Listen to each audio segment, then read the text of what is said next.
And just when she thought life had finished with her, it threw in another twist. The so-called madman everyone mocked. The one with ragged clothes, dirty hair, and eyes too sharp for someone crazy. The one people laughed at, spat at, and avoided like plague. He became her unexpected comfort. The one who held her when no one else cared. The one who stood by her when her uncle locked her out of the house. The one who showed her much love and who she eventually married. And when she got pregnant, the mockery doubled. Triple even. Uncle Felix nearly burst his belly laughing, convinced Linda had officially destroyed her life. And though she couldn't possibly know it yet, this madman would become the only ally she had left in the world, and eventually the twist her enemies never saw coming. Watch the full story now. Grab your popcorn and suya and dive into this exciting combo.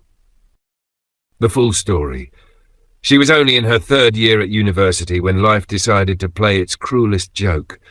One minute she had parents, a roof over her head, and a future bright enough to blind anyone. The next, boom, everything crumbled like a poorly baked meat pie, both parents gone. Just like that. Meet Linda Okoro, smart, hard-working, full of dreams. She wanted to graduate, become a nurse, and actually make a difference. But life doesn't care about your big dreams, does it? Overnight, Linda became an orphan. And worse still, she was handed over to the tender mercies of Uncle Felix, the kind of man who could sell sand in the desert and still find a way to cheat the buyer. Yes, Uncle Felix, smooth talker, forever smiling.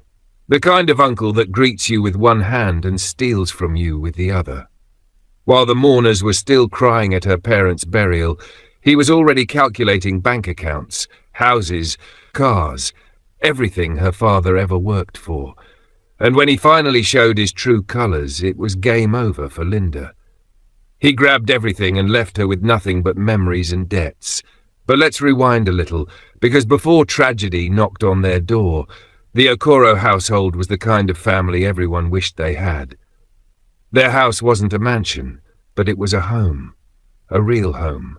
Joy everywhere, noise everywhere, food everywhere. Her mother, Nurse Gloria, was the heartbeat of the house. Always in her crisp white uniform, always smiling, always ready with a plate of food or a word of prayer. The woman was so respected at the hospital that people whispered her name like she was some kind of saint. At home, though, she was just Mama. Loving, strict, and sarcastic enough to keep everyone in check. Then there was her father, Chief Ben Okoro. Tall, commanding, with a voice that could make even market women keep quiet. He ran his business like a king, but at home he was that goofy dad who told stories, laughed too loudly, and ate like food was running away from him. He always said, "Money is just a tool. Don't ever kneel down and worship it, because the day you do, you're already poor." Wise words, right? Shame his own brother never listened. And of course, the ever-smiling Uncle Felix was always around, slapping backs, cracking jokes, pretending to be everybody's best friend. Chief Ben trusted him blindly, but sometimes when money was mentioned, there was this little flicker in Felix's eyes, like a hungry lion that just spotted meat. But Chief, being Chief, never noticed. Or maybe he just chose not to. That last morning together, it started like every other normal day. Gloria kissed her husband, straightened his shirt, and told him, "Remember, a life saved is a life blessed." He laughed, promised her pineapples later. Linda, rushing out with her books, rolled her eyes when her mum tried to give her another lecture. "Mama, please, if you talk again, I'll miss my lab." They all laughed. They all drove out in different cars. None of them knew that was their last morning as a family. On the highway, life struck. A truck driver swerved to dodge a pothole and rammed straight into Chief Ben's car. Metal crunched, glass shattered, screams filled the air. Back at the hospital, Gloria was on duty when they wheeled her husband in. Imagine that, the healer being forced to watch her own husband bleeding out. She tried, they all tried, but fate had other plans. Chief Ben died, and Gloria, in her shock and grief, collapsed. Internal bleeding. Within hours she was gone too. 2 coffins, husband and wife, buried side by side, and in the middle of it all stood Linda, barely 20, shaking like a leaf in the Harmattan breeze. She kept whispering, "Mama, how do I live now? Papa, what do I do?" And who was crying the loudest at the burial? You guessed it. Uncle Felix. Oh, the drama. He fell on the ground, beating his chest like Nollywood had given him a script. "Why, God? Why?" he shouted. People looked at him with pity, thinking he was the most heartbroken of them all. But Linda noticed the smell of alcohol on his breath, noticed how fake the tears were, noticed how his eyes darted toward the crowd, calculating, always calculating. When everyone left, the house turned into a museum of memories. Her mother's scarf hanging on a chair, her father's cap on the console. Everything still there, but the owner's gone forever. The generator hummed, the fridge buzzed, the clock ticked, but for Linda, nothing worked anymore. That night, Linda could not sleep. The house that once rang with her mother's laughter now sat like a graveyard. Every tick of the clock felt like thunder in her ears. So she wandered into her parents' room, the room she had sworn never to enter without knocking. Now no one was there to answer. On the bed lay her mother's Bible, open like it'd been waiting for her. The margins were filled with Gloria's neat handwriting, little prayers, reminders, underlined verses. One line caught her eye, bold and underlined twice. "When my heart is overwhelmed, lead me to the rock that is higher than I." Linda pressed her forehead to the page and sobbed until her tears blurred the ink into blue rivers. By the time she lifted her head, the last visitor had gone. The wailers, the sympathizers, the professional criers, they had all disappeared. Only Uncle Felix remained, standing at the window with his hands behind his back, staring into the compound. His eyes scanned the buildings, the cars, the land, not with sorrow, no. He was calculating, measuring. But when he turned back to face her, his face wore the kind of sadness that deserves an Oscar. "Linda," he said softly, placing his heavy palm on her trembling shoulder, "don't worry, you are not alone." Broken and naive, she nodded, not realizing she was nodding to a wolf. "Your father's businesses cannot run themselves," he continued smoothly, his voice dripping like honey laced with poison. "Suppliers, accounts, properties, someone must handle them. You, my dear, are too young, so let me carry the burden for you. Focus on school. Focus on arranging the burial. I'll take care of the rest." "Thank you, Uncle," Linda whispered, too shattered to question. And that was the beginning of her nightmare. The death of Chief Ben Okoro and Nurse Gloria was not just a family tragedy. It was a full-blown hurricane that swept away everything in its path. The funeral came like a thief, too soon, too cruel. The compound overflowed with mourners. Some cried real tears, others rehearsed theirs like they were auditioning for Nollywood. The choir sang hymns that sliced through the air, but no sound could soften the sight of 2 coffins side by side. Linda stood at the graveside, trembling, clutching a handful of sand. As she dropped it, her voice cracked. "Mama, how do I live now? Papa, what do I do?" And beside her, who cried the loudest? Uncle Felix. He fell to his knees, slapped the ground, and screamed like heaven owed him an explanation. "My brother, my sister, why now? Why leave us?" The crowd shook their heads in pity. At least Linda has her uncle, they thought. Poor fools. If only they knew the devil they were pitying. When the funeral ended, silence settled in the house like a suffocating blanket. No prayers, no visitors, no laughter.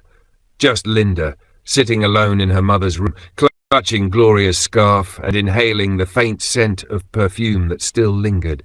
She told herself she had to continue school. That was what her parents would have wanted. What she didn't know was that the storm was only beginning. 3 weeks later, Linda returned from class and froze. The compound was full of strangers. Men were loading her father's cars into a truck, carrying boxes, scribbling notes like auditors on a mission.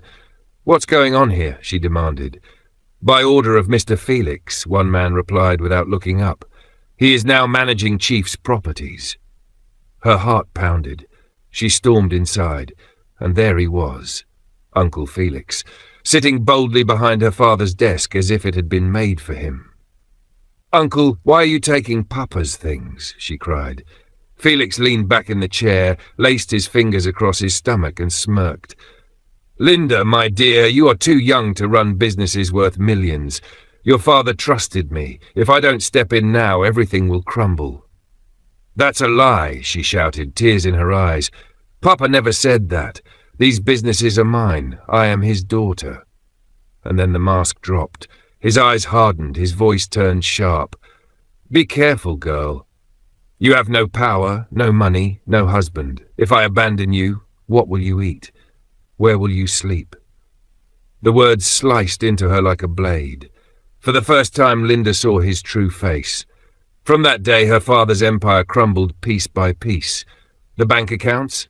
Emptied. The spare parts business? Mysteriously transferred to Felix's name. The family house? Declared too big for her and conveniently taken over. Even the workers who once bowed to her as Ogre Pekin now licked Felix's boots. Then came the final humiliation. One evening, sipping palm wine like a king, Uncle Felix looked her dead in the eye. "Pack your things. Go rent a small room near your school. This house is no longer for you." And just like that, Linda was thrown out of the mansion her father built. Relatives? They sided with Felix. The law is slow, they said. Let him handle things. Cowards. At 20, Linda found herself in a one-room apartment with a broken ceiling fan, surviving on tiny savings and the pity of classmates. Food became a prayer point. Some nights she slept on an empty stomach, her belly echoing like a drum. Some days she walked long distances because she had no transport fare. But she pushed on. Her mother's words rang in her head. "Finish what you started. You are a nurse in the making." She studied under streetlights when NEPA failed. She endured the whispers in the neighborhood. See Chief Okoro's daughter, once living in glory, now begging to survive. She will end up as somebody's housemaid. How the mighty have fallen. And if the whispers weren't enough, Felix made sure to add salt to her wounds. "You see, my dear, life humbles everyone," he taunted. "If you had listened to me, things would be different." His wife joined in with her venomous smirk. "And who will marry you now? You better accept your fate." Their words were meant to crush her, but Linda wore her dignity like armor. She refused to bend. One scorching afternoon, as her body screamed from hunger and exhaustion, she saw him. He was not Hope, not at first sight. His hair hung in wild dreadlocks, his shirt was torn, his slippers didn't even match. People crossed the street when they saw him coming. Children pointed, women hissed, men spat. "That madman don't come again," someone sneered. "Nah, government suppose carry him go yabba left," another replied. To the world, he was nothing but trash, a nuisance, a walking eyesore. But Linda noticed something no one else did. Every time their eyes met, his gaze wasn't empty. It was steady, sharp, almost piercing. That afternoon, as she trudged home from class, she heard footsteps behind her. She spun around, ready for trouble, but it was him, the madman. He stretched out a hand. In it was a nylon bag. Inside, bread, fresh bread. Linda frowned. "For me?" He nodded, lips twitching into something that might have been a smile. "I can't take this. I don't even know you," she whispered. But her stomach betrayed her. It growled so loudly even he heard it. He pressed the bread into her hand and walked away without a word. That night, as she ate in the glow of a cheap candle, tears dropped onto the bread. It was the only food she had seen in 2 days. From that moment, he began to appear often, sometimes with food, sometimes with small, crumpled notes of money, sometimes with nothing but his silent presence when the weight of the world crushed her shoulders. The world still mocked him. "Madman! Dirty man! Waste of space!" they shouted. But Linda knew better. Something about him was different. Something about him was steady. One evening at the university gate, Linda stood quietly waiting for a bus. Just a few steps away, her so-called madman was standing, eyes fixed on her like a guard dog. Protective, watchful. Of course, students noticed, and students can never mind their business.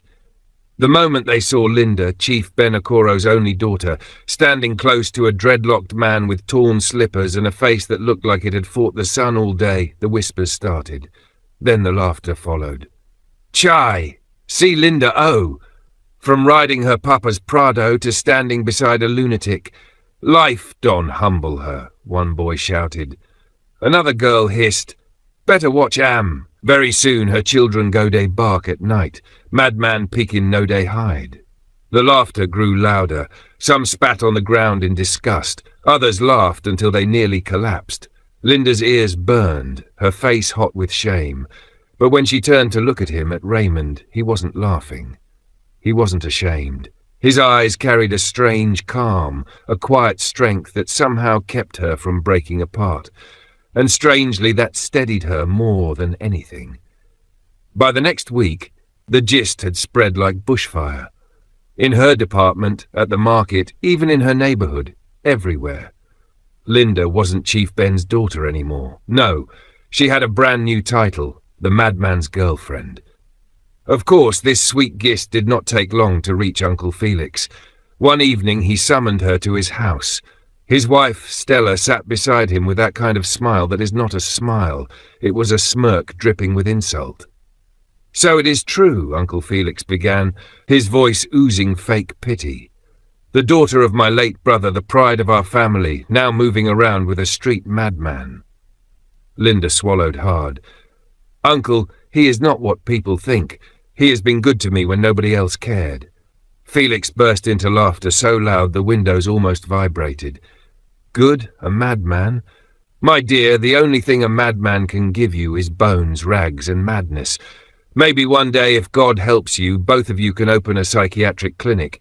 He will be the patient, and you the nurse." His wife Stella cackled like a hyena.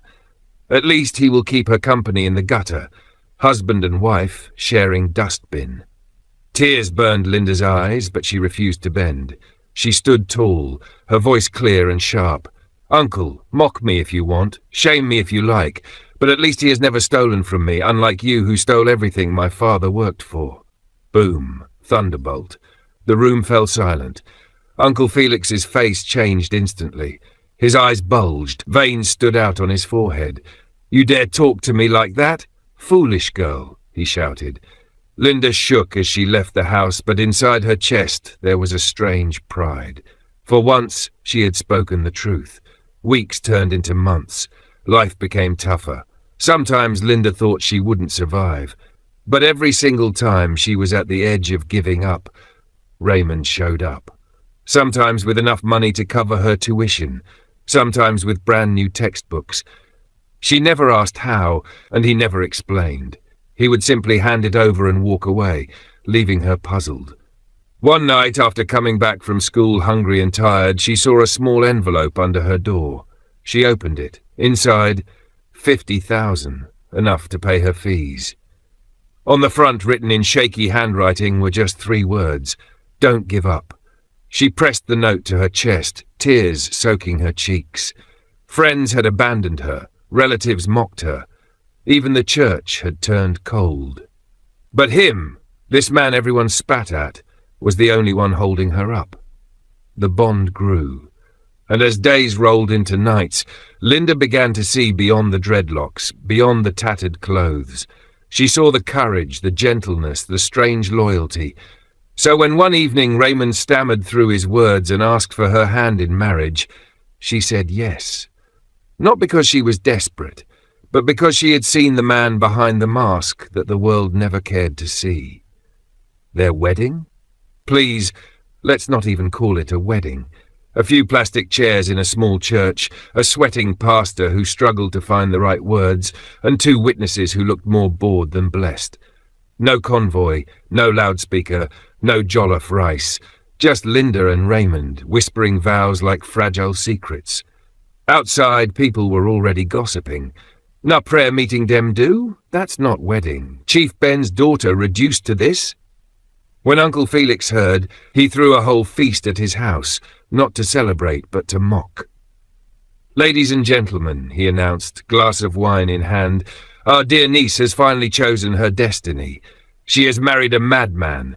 Let us toast to her foolishness." The crowd roared with laughter.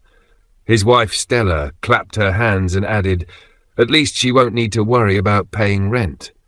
Mad people are used to sleeping on the street." The mockery spread everywhere.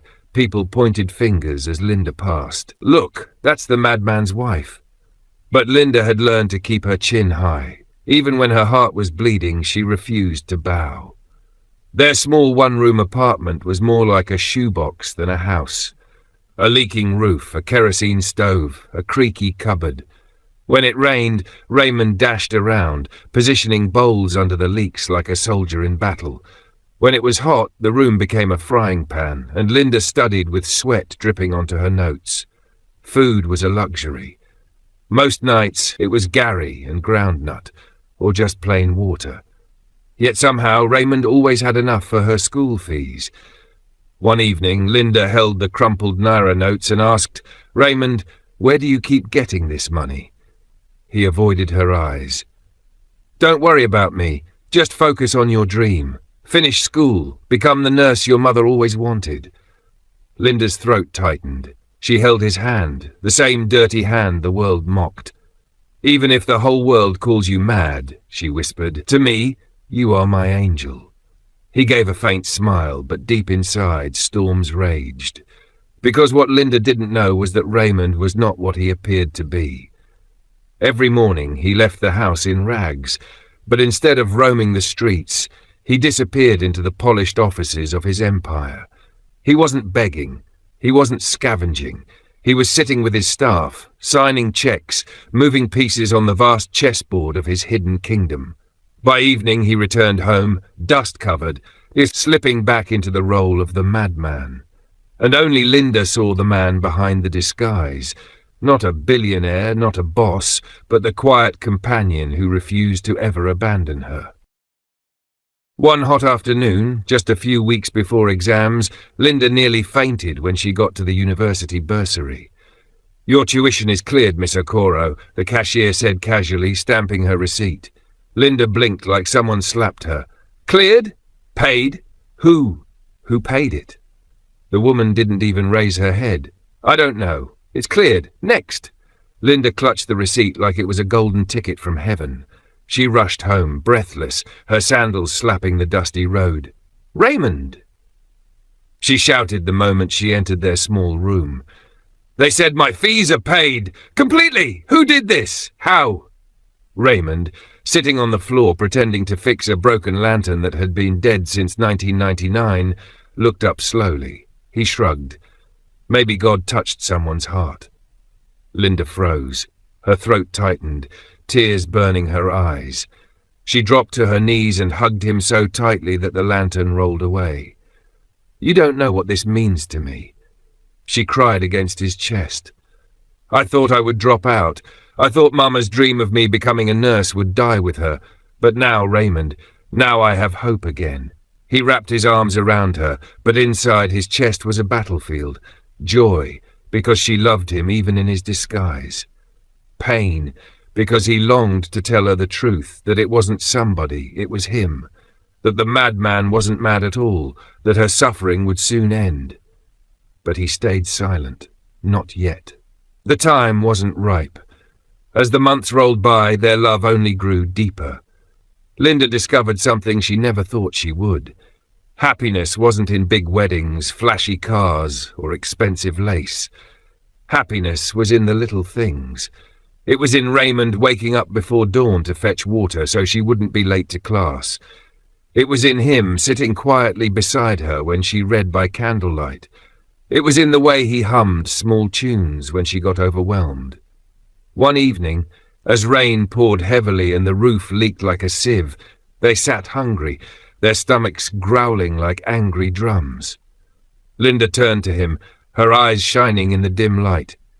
"Raymond," she whispered, "even if I never wear a white wedding gown, even if I never live in a mansion, I will never regret marrying you, because when the whole world mocked me, you stood by me. When I had nothing, you gave me something. You are my husband. You are my treasure." Raymond's eyes burned. He quickly looked away so she wouldn't see the tears fighting to fall. To the world, he was a madman, but to her, in that moment, he was a king. Not long after, Linda noticed something unusual. Her body was different. She bought a small pregnancy strip, and when the 2 red lines appeared, she froze. Her hand went straight to her stomach. Tears filled her eyes, tears of fear and joy mixed together. Fear because poverty was already choking them. Joy because this little life was proof of love. When she told Raymond, he nearly broke the roof with his smile. He dropped to his knees and pressed his lips against her belly, whispering, "Our child, a prince or princess born of fire and love." But outside their room, the news spread like wildfire, and in the mouths of enemies, blessings quickly became gossip. Uncle Felix almost died laughing when he heard it. A madman's child? Ha! This is the final disgrace. She has wiped her father's name from history. His wife, Stella, added her poison. Good, let her rot with her lunatic. They will both die poor. She deserves it. But they weren't satisfied with mocking. No, they began plotting. If Linda was carrying a child, they would use that as a weapon to tighten their grip. A few days later, Stella called Linda with a sugary voice, sweeter than overripe mango. "My daughter," she cooed through the phone, "you are carrying life. You must not be alone. Come home tomorrow. Let us talk like family. You know blood is blood." Linda sat in her 1-room apartment, hand-rubbing her small belly, listening. She wanted to believe. She wanted to think grief had softened Uncle Felix. She wanted to believe family still meant shelter and not trap. "Okay, Auntie, I'll come," she whispered. Raymond, watching her with his steady eyes, said quietly, "If you go, you will not go alone." Linda touched his arm. "It's just talk. Maybe they finally remembered I'm their own." He nodded, but his jaw tightened. He wasn't fooled. To be called mad was one thing, but to be treated like blind was another, and he saw. The next day, under the scorching Abuja sun, they walked hand in hand to Felix's compound. The iron gate opened slowly like a hungry mouth. At the entrance, 2 guards blocked Raymond. One of them wrinkled his nose dramatically, as if the sight of Raymond's dreadlocks was poison. "Madman, go back. Ogre say you no fit enter." Linda's hand gripped his. "He's my husband." At that moment, Uncle Felix appeared on the veranda, smiling like he was hosting a naming ceremony. "My dear niece, come in, come in. You must not stand in the sun in your condition," he said smoothly, his eyes sliding over Raymond as though he were a stain on white cloth. "Let her come. You go," Felix told him. Raymond's voice was calm but firm. "Where she goes, I go." Felix's smile tightened, his teeth flashing but his eyes dark. "This is still my house." A silence stretched sharp as a blade. Then Raymond leaned close to Linda, brushing her cheek with his knuckles. "I'll be nearby. If anything changes, knock. I will hear." Linda nodded. He stepped back. She followed them inside. At first, everything looked normal. Stella fed her mango juice and sweet words. She called her our daughter so many times it almost sounded real. They laughed, they chatted. The afternoon melted into evening. "Sleep here tonight," Uncle Felix said, voice dripping sugar. "The road is bad. Tomorrow we will talk about school, hospital, baby, everything." Linda hesitated, then agreed. Surely one night in the house where she once felt safe could not harm her.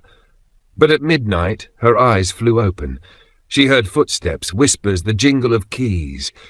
She sat up on a thin mattress in a small windowed room, not the guest room. No, she was in the old storeroom behind the boys' quarters. The air was thick with dust and cobwebs. The iron bolt clanged shut from the outside.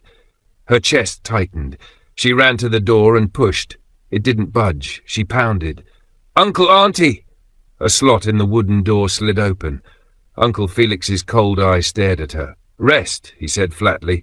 "You need discipline. That madman will not ruin you further." Her voice cracked. "I am your brother's child. Open this door." Felix's eye hardened. "My brother is gone, and you, if you love him, you will sign what I give you, for the good of the family." The slot snapped shut. The lock settled like a final judgment. Days melted into each other. Morning came with a bowl of watery pap shoved under the door. Sometimes plain rice, sometimes nothing. A bucket in the corner mocked her dignity. Heat pressed on her until she could hardly breathe. Her baby kicked as if whispering, "I'm here. Don't forget me." When the generator roared at night, she pressed her ear to the window grills, listening to women gossiping, smelling Stella's stew, tasting freedom only in her mind. She spoke to her child, her hand on her stomach. "I will not let them sell us to the dark. I promise." Uncle Felix returned often, papers in hand, voice smooth but sharp. "You will sign that your father's estate remains under my management until you are stable. You will sign that day-to-day business belongs partly to me. After all, didn't I help him?" Linda's voice was low but firm. "Lies," he chuckled. "Paper is not truth or lie, my dear. Paper is power." The slot snapped shut. Sometimes Stella came too, leaning close, perfume drifting through the crack like a taunt. "When you are reasonable, you will move to a better room," she purred. "Until then, enjoy your prison." But Linda refused to break.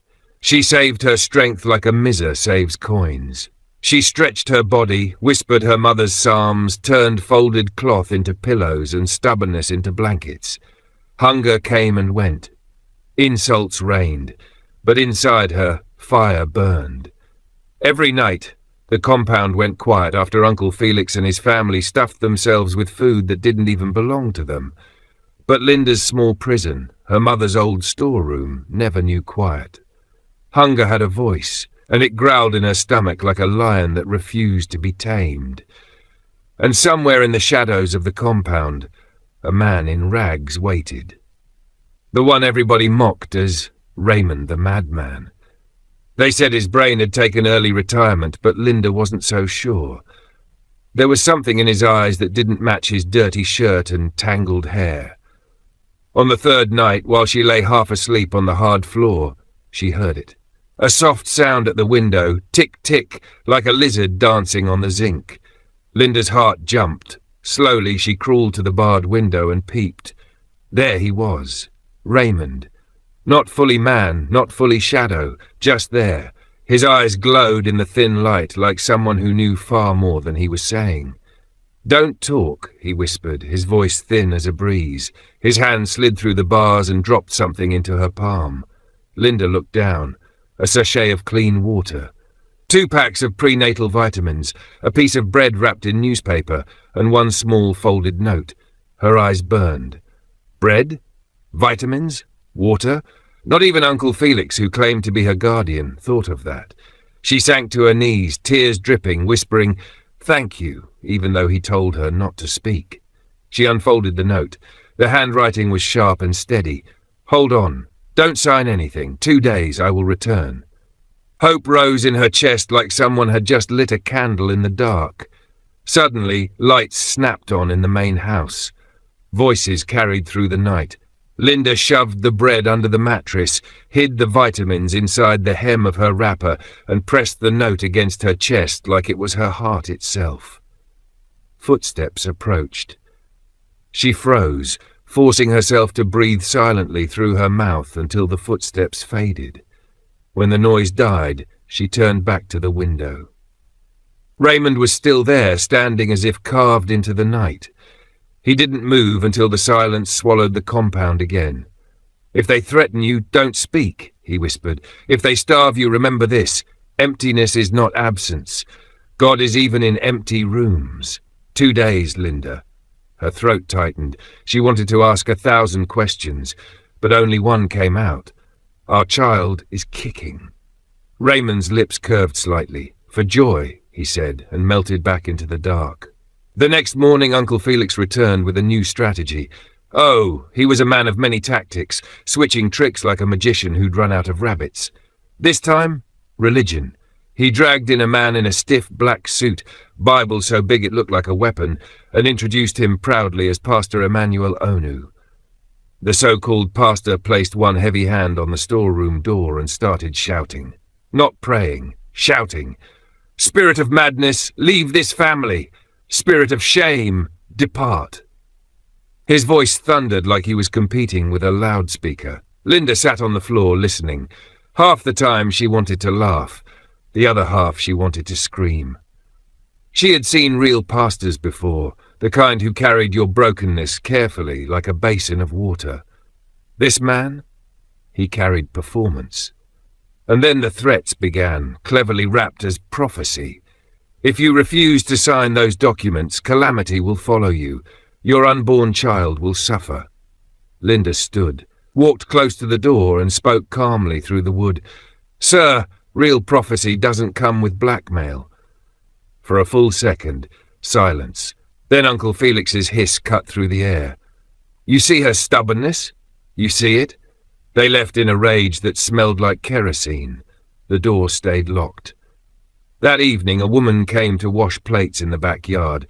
Middle-aged, head tied with a colourful wrapper, eyes kind and sharp. She glanced at Linda's window and whispered, My name na Mama Comfort. I live next compound. She quickly slid a small bowl of okra soup through the bars, her movements quiet as a thief. Your husband give me small money, she murmured, nodding toward the shadows. He say make I day help you. Good man, that one. Linda nearly broke down. They say he's mad, she whispered. Mama Comfort's mouth twisted into a knowing smile. Mad? Sometimes I look into his eyes, I see sense we pass book. No worry, my daughter, God day. While Uncle Felix was celebrating his imaginary victory, somewhere else in the city, a different battle was gathering. Not with guns, not with noise, with silence. In a modest office downtown, phones buzzed, men and women moved like air, visible but unnoticed. They gathered Chief Ben Okoro's old documents, land titles, import licenses, bank ledgers. Lawyers prepared affidavits. A banker flagged Felix's suspicious transfers. A weary court clerk lined up files. And at the centre of it all, Raymond. No ragged shirt here. He wore a plain, clean shirt, dreadlocks tucked neatly under a cap. His voice was calm, measured, no need to shout. People leaned in when he spoke. 2 days, he told his chief of staff, Mr. Ocon. By then she must be free. No police want her peace first. The war will come after. Yes, sir, they replied. He nodded, softer now. She has been alone long enough. At dawn the next day, Raymond showed up boldly at the compound gate. The guards burst out laughing before their mouths even fully opened. Enon! Raymond the madman Don Show! Come to drop another prophecy. He didn't argue. He only said quietly, Tell your ogre. By sunset that door will open. By tomorrow this gate will open, and in 2 days his lies will open him to the whole world. The guards laughed harder. Carry your madness, go, I beg. But as Raymond walked away, one junior guard shivered without knowing why. Some men don't need uniforms to wear authority. Inside the storeroom, Linda pressed her hands against her stomach, feeling the baby tumble. She had eaten soup, swallowed vitamins, slept a little. She felt stronger. Keys scraped against metal. The small slot on the door opened. Uncle Felix's greedy eye peeked in. Last chance, he said. Sign the documents. Linda lifted her chin. No. His smile was thin as a razor. Then prepare yourself. I'm already prepared, she said, voice steady, and I'm not alone. He snorted and slammed the slot shut. And then, outside the compound, an engine purred to life. Not the noisy cough of a generator, not the weak rattle of a taxi. This was different, deep, expensive, powerful. The guards craned their necks. A neighbour's child pressed his face to the fence. Even Felix's wife parted the curtain. A sleek black sedan rolled slowly to the corner of the street and stopped. No siren, no drama, just pure heavy presence. The baby kicked so hard Linda gasped, clutching her stomach. A laugh escaped her lips, mixed with tears. I know, my child, she whispered. I hear it too. Freedom is close. She shut her eyes and saw Raymond's small note again. Just 3 short words. Hold fast. 2 days. 3 words, but they beat inside her like a second heart. She clung to them like a drowning woman holding on to driftwood. Uncle Felix thought he had trapped her. He thought hunger and threats would break her. But hope was a stubborn thing. It refused to die. Then neighbours peeped through curtains. Children abandoned their football on the street. Even the guards at Uncle Felix's gate froze, staring. One after another, black SUVs rolled down the road in perfect formation. Their tinted windows reflected the sunlight like mirrors, sharp enough to blind, and at the center of the convoy, a Rolls-Royce Phantom, silver hood gleaming like the crown of a king. "Jesus Christ, who be this one again?" one guard stammered. "Police?" another whispered, his gun suddenly feeling too light. But there were no sirens, no flashing lights, just the kind of quiet authority that didn't need to shout. Uncle Felix rushed to the balcony, wrapper flying, his wife hurrying behind him. Their mouths went dry when the convoy stopped right in front of their gate. The whole neighborhood held its breath. The Rolls-Royce door opened, and out stepped a man, but not the man anyone expected. His dreadlocks? Gone. His ragged shirt? Gone. His beard? Trimmed sharp. On his body sat an Italian suit that looked like it was tailored by angels. He wore dark glasses, but when he pulled them off, the sunlight revealed something that made spines stiffen. Clarity, power, sanity. It was Raymond, the same man they had called mad, the same one they mocked on the streets, the same man who shuffled barefoot through markets. Now he looked like royalty come to inspect his land. The guards blinked like goats caught in headlights. Uncle Felix almost lost his balance on the balcony. His wife whispered, "Sweet Jesus, it's him, the madman." Except he was no madman. Raymond walked through the gate without glancing at Felix, without sparing the gossiping neighbors a look. His steps were measured, his shoulders squared, his aura unshakable. He went straight for the back of the compound, straight for the storeroom. Linda heard the footsteps approaching, her heart pounded. She pressed her ear to the door as the bolt scraped. For the first time in days, the iron door swung open, and there he stood. Not in rags, not in shame, but in a suit worth more than Felix's entire sitting room. His presence filled the doorway like light filling a cave. "Linda," he said softly, his voice steady as stone. Her knees almost gave way. "Raymond?" He stepped forward, catching her trembling frame. "Yes, the man you married, the man they mocked, but also the man they never knew." Linda's eyes darted over him, polished gold watch suit shining in the sunlight. This wasn't madness.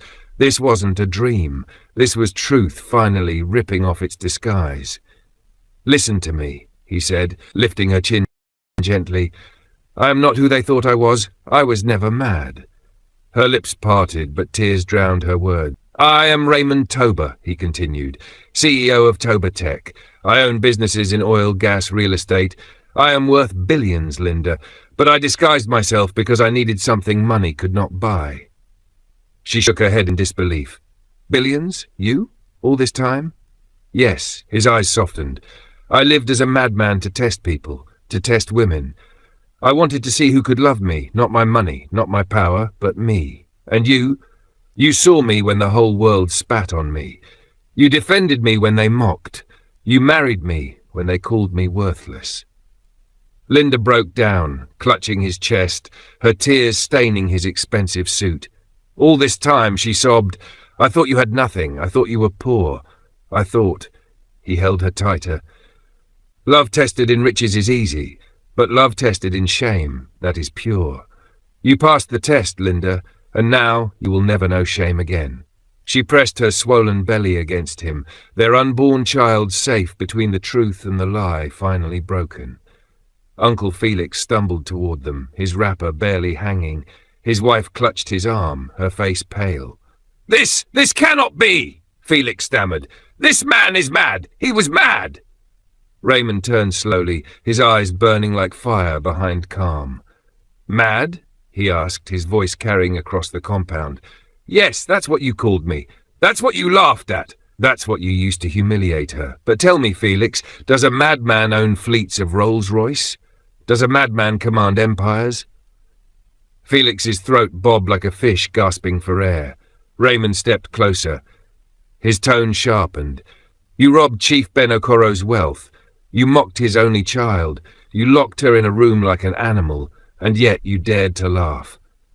Uncle Felix's wife dropped to her knees immediately. "Please forgive us, we didn't know." Raymond's voice thundered. "You knew enough to torment her. You knew enough to steal, and now you will know me." Even the neighbours outside shivered. Even the guards froze. Raymond turned back to Linda, his voice soft again. "Come, leave this place. It no longer deserves your tears." He led her out of the compound. The convoy of SUVs opened their doors. Uniformed men bowed their heads in respect. A chauffeur opened the Rolls-Royce door with reverence. Linda gasped. "All this is yours?" Raymond smiled faintly. "No, my queen. All this is ours. You, me, and our child. Everything I own belongs to us." She stepped into the Rolls-Royce like a woman stepping into another life.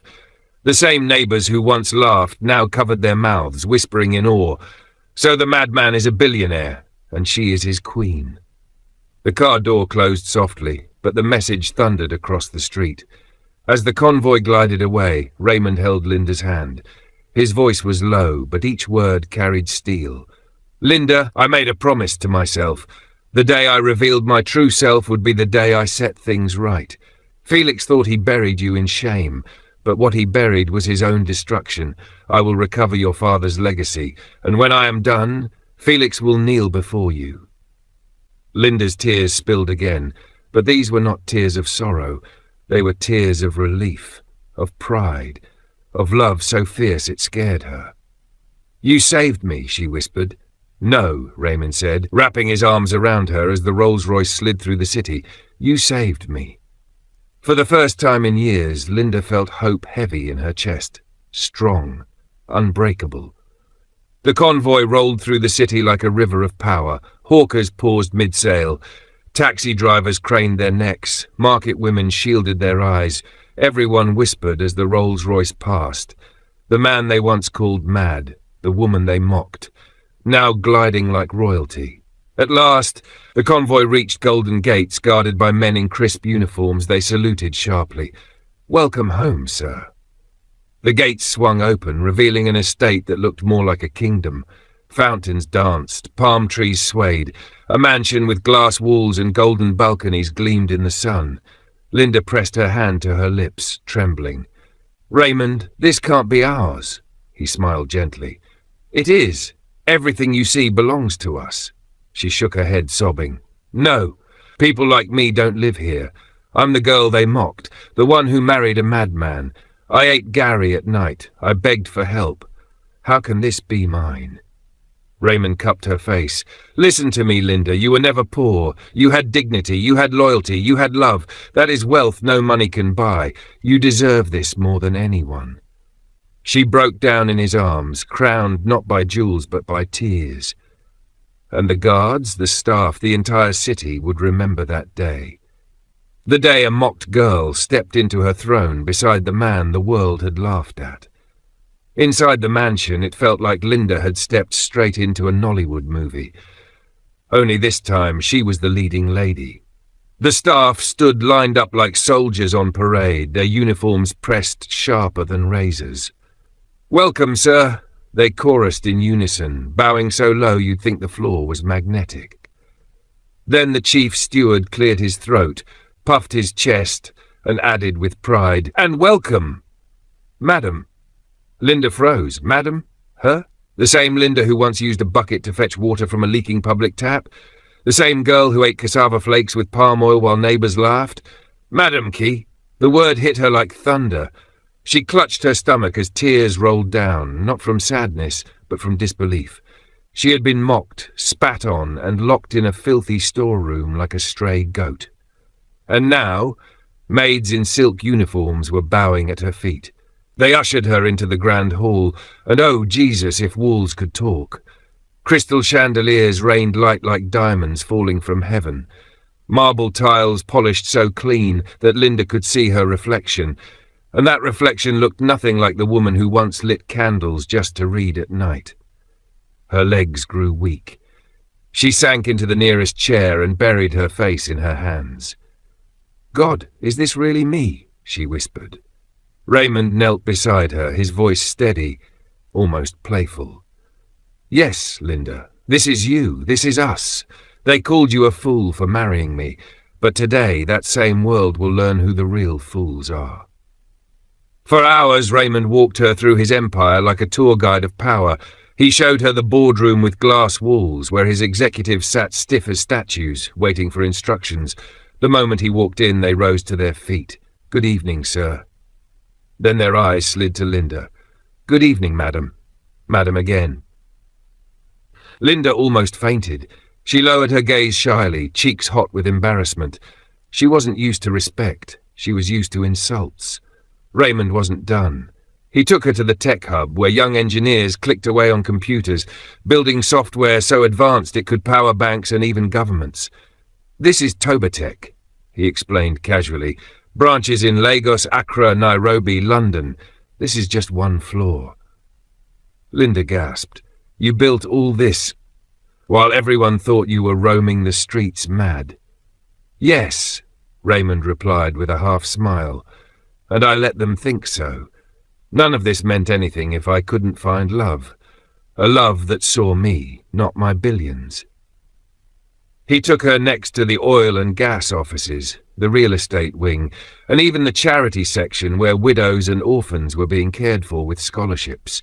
Everywhere they went, staff bowed to Linda. It was the kind of treatment reserved for royalty, not for a woman neighbours once mocked as the girl who married a lunatic. Linda's chest rose and fell as she whispered, "I don't deserve this." Raymond cupped her face gently. "You deserve even more. You chose loyalty when it was easier to abandon me. You stayed when the world laughed. You, Linda, will sit beside me, not behind me." By evening, she stood on the balcony of the mansion, overlooking Abuja's glittering skyline. The city lights twinkled like diamonds scattered on velvet, yet her mind went back to the nights she studied by candlelight, to the jeers of Uncle Felix's friends, to the hunger that kept her awake. Her voice trembled. "Raymond, I was nothing. They called me names. They spat on me. They said I would die in shame beside you." Raymond pulled her close, eyes soft. "And now?" Linda smiled through tears. "Now I am the wife of a king." She wept openly, but they were tears of victory. Raymond kissed her forehead and placed his hand on her belly. "Our child will never know shame. He will grow in love, in honor, in dignity. But most importantly, he will grow knowing that humility is the true crown." That night, while the mansion slept in silence, Raymond sat in his private study. Shelves lined with books towered around him, maps stretched across the walls, and on his desk lay a mountain of documents, land titles, business records, stolen accounts. Every paper led to one name, Uncle Felix.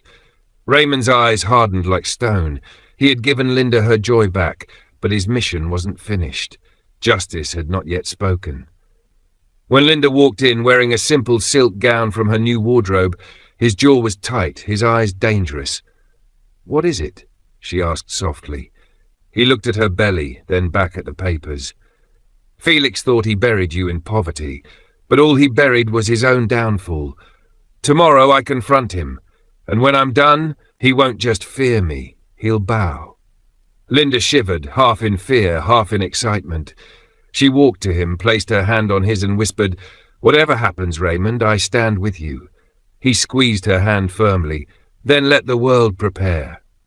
The next evening, Uncle Felix sat on his veranda, sipping expensive palm wine like the king of fools, when the first sound rolled through the neighborhood.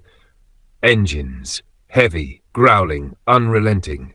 The kind of sound that makes even strong men's knees tremble. One by one, black SUVs entered the street, their tinted windows gleaming. Neighbors rushed out, their mouths hanging open. And then, at the center of the convoy, a Rolls-Royce Phantom glided forward like a lion in slow motion. Felix's laughter died in his throat. His wrapper nearly fell off his waist as his hands trembled. His wife rushed to the doorway, eyes wide in terror. Who are they coming for? She already knew. The Rolls-Royce stopped at the gate. The iron swung open on its own. From the car, Raymond stepped out. Not the ragged figure of dirty dreadlocks and mad rambling, but a man so polished he looked like power itself. His suit, shoes shining like mirrors, gold watch catching the fading sun. Behind him, armed security spread out like shadows. Neighbours whispered, almost choking. "Is that not the madman?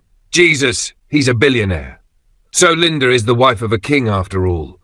Raymond walked deliberately, like a lion entering enemy ground. His eyes locked on Uncle Felix, who was already sweating like a goat on Christmas Eve. "Felix," Raymond said, his voice low but sharp enough to cut through the air. "Do you know who I am?" Felix stammered. You are Raymond, but you are mad." Raymond's lips curled. "Mad, that's what blind men call a test they cannot understand. You mocked me, starved my wife, locked her like a prisoner, and laughed. All while I built empires you cannot even pronounce." Felix's knees wobbled. His wife tried to speak, but Raymond silenced her with a glance that could freeze water. "You thought you destroyed Linda, but all you did was push her into my arms. You said she would rot in poverty. Tell me, Felix," he gestured toward the convoy, "does poverty ride in Rolls-Royce? Does poverty command fleets? Does poverty own half of Abuja's skyline?" Felix swallowed hard. Sweat dripped from his bald head. Raymond leaned closer, voice dropping into a whisper that sounded more dangerous than a shout. "Today I only came to warn you, but soon I will return. And when I do, it won't be for talk. It won't be for mercy. It will be for war. Everything you stole from Chief Benokoro, Linda's father, from land to the last kobo, I will take back, piece by piece, until your empire crumbles into dust." He straightened, his eyes blazing. "The next time you hear my engines, Felix, pray, because they will not be bringing warning. They will be bringing judgment." Without waiting for a reply, Raymond turned, climbed back into the Rolls-Royce, and with a single wave the convoy roared to life. Engines thundered, ground shook. Neighbours watched in frozen awe as Majesty rolled away, leaving silence and fear hanging like smoke. Felix collapsed into his chair, shaking like a child. His wife whispered, "What will we do?" But Felix had no answer. Deep in his heart he knew the truth. A storm was coming, a storm named Raymond, and this time no amount of lies or mockery could save him. Hello, beloved viewers. Thank you so much for watching today's story. If you enjoyed it, don't forget to like, share and subscribe. Turn on the notification bell so you never miss our next exciting story. And please drop your thoughts in the comments. I'd love to hear from you.